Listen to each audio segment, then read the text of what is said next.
Hello good morning and welcome back friends. आप देख रहे हैं पेसर एजुकेशन यूट्यूब चैनल। आज की इस वीडियो में बात करेंगे 22 मार्च से रिलेटेड जितने भी इंपॉर्टेंट करंट अफेयर बनती हैं सारी इस वीडियो में कंप्लीट करेंगे, साथ ही काफ़ी सारे एक्स्ट्रा फैक्ट भी यहाँ पे डिस्कस करेंगे।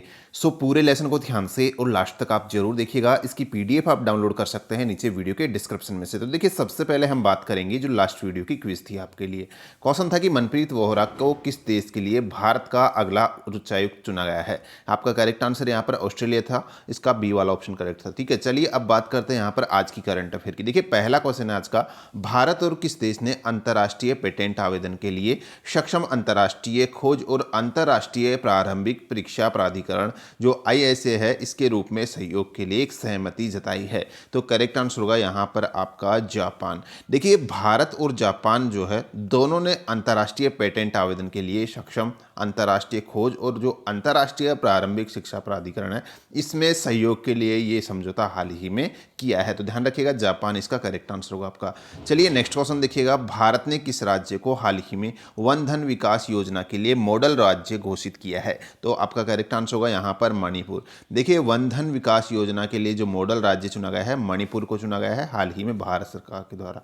यहाँ पर वन धन योजना की बात हो रही है, थोड़ा इसके बारे में विस्तार से हम बात करते हैं। देखिए, वन धन योजना की जो शुरुआत है वो हुई थी 14 अप्रैल 2018 में, जो प्रधानमंत्री मोदी है इसी के द्वारा जो यहाँ पे जनजातीय मामलों के मंत्रालय के साथ केंद्रीय स्तर पर नोडल विभाग के रूप में और राष्ट्रीय स्तर पर नोडल एजेंसी के रूप में इसकी शुरुआत की गई थी। वन धन योजना की अगर बात करते हैं इसके उद्देश्य की, तो इसका उद्देश्य न्यूनतम समर्थन मूल्य के माध्यम से लघु वन उपजों को संग्रहित करने के साथ साथ प्रशिक्षण तथा संग्रहित वन उपजों के मूल्य संवर्धन के लिए उपकरण उपलब्ध कराना इसका मुख्य उद्देश्य था। ये आपको ध्यान रखना है। चलिए नेक्स्ट क्वेश्चन देखिएगा, भारत और किस देश ने मिलकर हाल ही में आर्टिफिशियल इंटेलिजेंस पहल शुरू की है। तो आपका करेक्ट आंसर होगा यहाँ पर ये शुरू की गई है यहाँ पर अमेरिका के साथ में। देखिए, भारत और जो अमेरिका है इन दोनों ने हाल ही मिलकर एक आर्टिफिशियल इंटेलिजेंस पहल शुरू की है। और इस पहल का देखिएगा यहाँ पर 21 मार्च को विश्व भर में कौन सा दिवस मनाया जाता है। यहाँ पर देखिएगा 21 मार्च की बात हो रही है।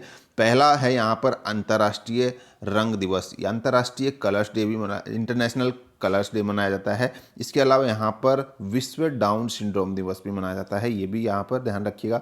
और जो विश्व कविता दिवस है ये भी मनाया जाता है 21 मार्च को। साथ ही यहाँ पर विश्व कठपुतली दिवस भी मनाया जाता है। तो ये चारों के चारों जो डे हैं ये सेलिब्रेट किए जाते हैं 21 मार्च को। ध्यान रखिएगा, आपका करेक्ट आंसर होगा उपरोक्त सभी यहाँ पर सही है। अंतर्राष्ट्रीय रंग दिवस, डाउन सिंड्रोम दिवस और यहाँ पर विश्व कविता दिवस और विश्व कठपुतली दिवस। नेक्स्ट क्वेश्चन देखिएगा, यहाँ पर ISSF शूटिंग वर्ल्ड कप में यशस्विनी देसवाल ने भारत के लिए कौन सा मेडल जीता है। तो आपका सही आंसर है गोल्ड मेडल। हाल ही जो यहाँ पर ISSF वर्ल्ड शूटिंग चैंपियनशिप चल रही है उसमें यहाँ पर जो यशस्विनी देसवाल है इन्होंने भारत के लिए गोल्ड मेडल जीता है। यहाँ पर इनके साथ साथ जो भारतीय निशानेबाज हैं मनु भाकर, यशस्विनी देसवाल का मैंने बता दिया आपको, और जो श्रीनिवेता है इन्होंने इस ISSF विश्व कप में तीसरे दिन रविवार को महिलाओं की जो 10 मीटर एयर पिस्टल इवेंट है इसके अंदर इन्होंने ये गोल्ड मेडल जीता है। ये ध्यान रखिएगा, 10 मीटर वाली जो एयर पिस्टल इवेंट थी उसके अंदर इन्होंने गोल्ड मेडल जीता है।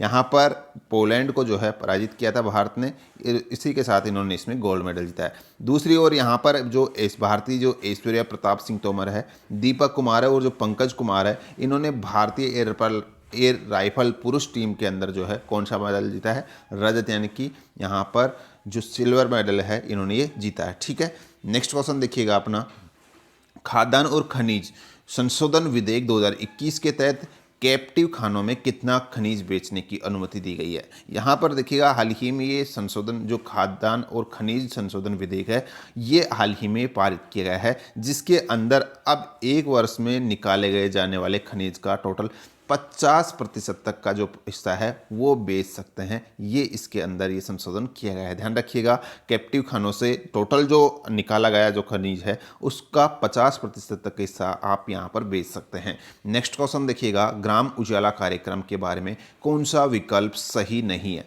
यहाँ पर देखिएगा यहाँ जो पूछा जा रहा है कि कौन सा विकल्प इससे संबंधित है या फिर सही नहीं है, आप कह सकते हो सही है, यहाँ पे इसको नहीं को काट दीजिए। ठीक है, पहला ऑप्शन बोल रहा है कि इसे 19 मार्च 2021 को वाराणसी में लॉन्च किया गया। ध्यान रखिएगा, ये यहाँ पर जो ग्राम उजाला कार्यक्रम है इसको हाल ही में लॉन्च किया गया है, आपका पहला ऑप्शन है।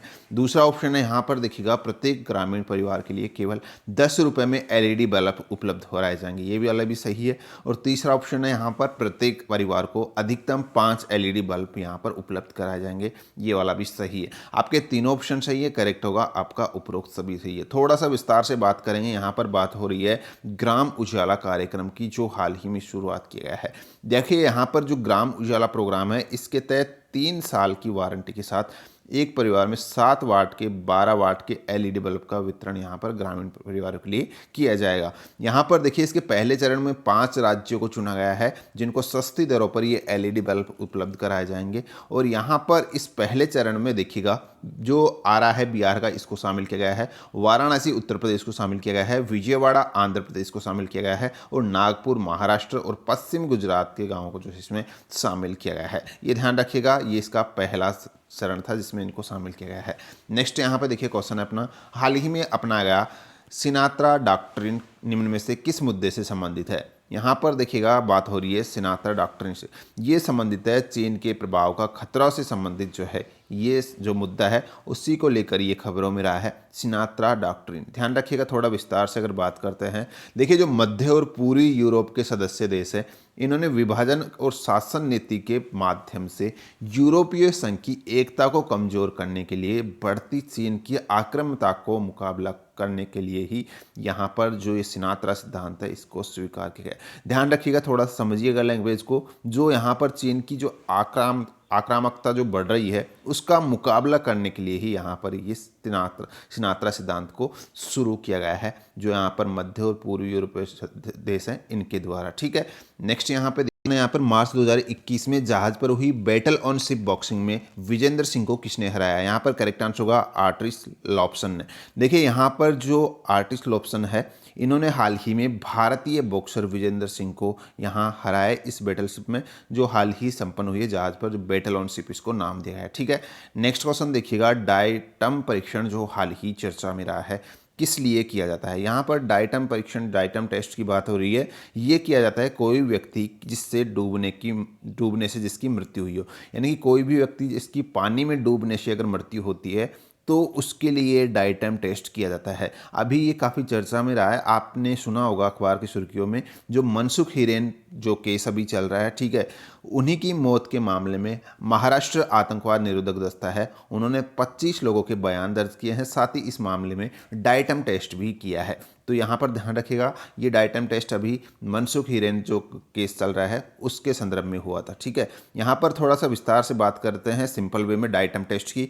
देखिए डायटम का अर्थ होता है शैवाल। अब यहाँ पर शैवाल आप जानते हैं जो अक्सर जो नमी वाले इलाके होते हैं, स्थान होते हैं, पानी के आसपास का एरिया, वहाँ पर एक हरे रंग की जो परत जम जाती है वो हरे रंग की परत को ही हम शैवाल कहते हैं। जब कोई व्यक्ति पानी में डूबने से मौत अगर उसकी होती है तो उसके शरीर पर ये डायटम्स चिपक जाते हैं, जो शैवाल से वो चिपक जाते हैं, और फोरेंसिक लैब में इन्हीं डायटम्स की जांच करके उसका आइडिया लगाया जाता है कि इसकी डेथ जो है पानी में डूबने से हुई है या फिर किसी अन्य रीजन से। तो ये डायटम टेस्ट था आपका।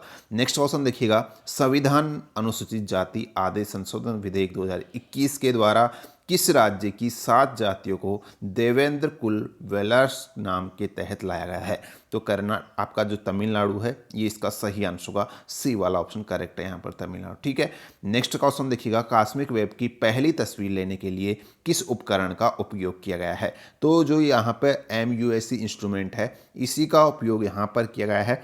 पहली बार ये कॉस्मिक वेव की जो तस्वीरें हैं वो ली गई है और ये किसके द्वारा, जो MUSC इंस्ट्रूमेंट्स हैं इनके द्वारा इसको कैप्चर किया गया है। नेक्स्ट क्वेश्चन देखिएगा, निम्न में से किस संस्थान ने ट्रस्ट बायोमी परियोजना के तहत हिंद महासागर की जीनोम मैपिंग का अभियान चलाया है। तो ये चलाया है यहाँ पर जो राष्ट्रीय समुद्र विज्ञान संस्थान है NIO, इसी के द्वारा यहाँ पर ये हिंद महासागर के अंदर जीनोम मैपिंग का अभियान शुरू किया गया है। और यहाँ पर देखिएगा जो अभियान शुरू किया गया है ट्रेस बायोमी परियोजना के तहत किया गया है शुरू, ये भी आपको ध्यान रखना है। नेक्स्ट क्वेश्चन जो आज की क्विज है इसका आंसर आपको नीचे कमेंट बॉक्स में लिखना है। क्वेश्चन है कि निम्न में से किस सुरक्षा बल ने 10 मार्च को अपना स्थापना दिवस मनाया। बनाया था। यहाँ पर जो भी करेक्ट आंसर है आपको नीचे कमेंट बॉक्स में लिखना है। सो गाइस ये थी आज की करंट अफेयर। होप आपको वीडियो पसंद आई तो लाइक शेयर कर दीजिएगा। आज की इस वीडियो में इतना ही है, मिलते हैं नेक्स्ट वीडियो में। धन्यवाद।